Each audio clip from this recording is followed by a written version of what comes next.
Good morning mga mi! For today's video, maghihimo kitahin black kuchinta liwat.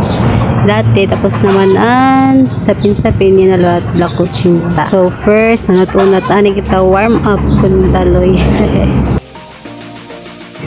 Sige, itong takita ang tagawas. Kay ito nga time, nagluluto hidayhin, lechon belly. So, natununahon yan na yan, all-purpose flour, 2 cups. Sunod, cassava flour, 2 cups gihapon. And sunod is food color nga black, or di kaya kunwara, pwede gihapon kokwa. Tapos sunod ang asukar, 1 cup. Tapos tubig liwat, 6 cups of water.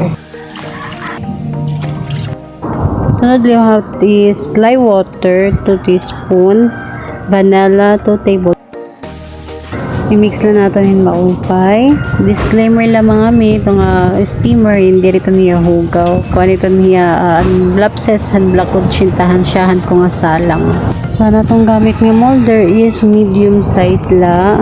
Tapos, pupuno.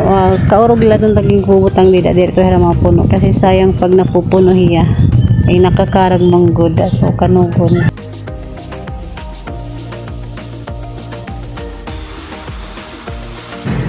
Isasalang yan 15 minutes. Low fire la ito hiya mga mi. Tapos, kailangan i-cover yan maupay. So, after 15 minutes, kukuhaon na natin hiya. Kay luto na.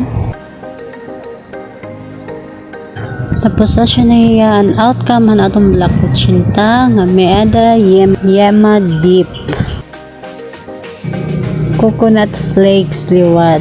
Ang crunchy na ito niya kay ginsangag. Sanang-sangag ba tawag ito? Or sinanlag. That's it for today's video mga mi. Thank you. Bye-bye.